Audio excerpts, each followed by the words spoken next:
ನಮಸ್ಕಾರ ಪ್ರೇಕ್ಷಕರೇ, T news Kannada ಚಾನಲ್ಗೆ ಸ್ವಾಗತ.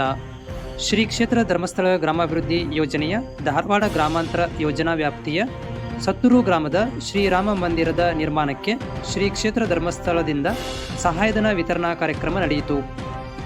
ಧಾರವಾಡ ಜಿಲ್ಲಾ ನಿರ್ದೇಶಕರಾದ ಶ್ರೀ ಪ್ರದೀಪ್ ಶೆಟ್ಟಿಯವರು ದೇವಸ್ಥಾನ ನಿರ್ಮಾಣದ ಸಮಿತಿಗೆ ರೂಪಾಯಿ 1,50,000 ಮೌಲ್ಯದ ಡಿಡಿಯನ್ನು ಹಸ್ತಾಂತರಿಸಿ ಶುಭ ಹಾರೈಸಿದರು. ಸಭೆಯ ಅಧ್ಯಕ್ಷತೆಯನ್ನು ಗ್ರಾಮದ ಮುಖಂಡರಾದ ಶ್ರೀ ಮಲ್ಲಯ್ಯ ಹಿರೇಮಠ್ ವಹಿಸಿದರು.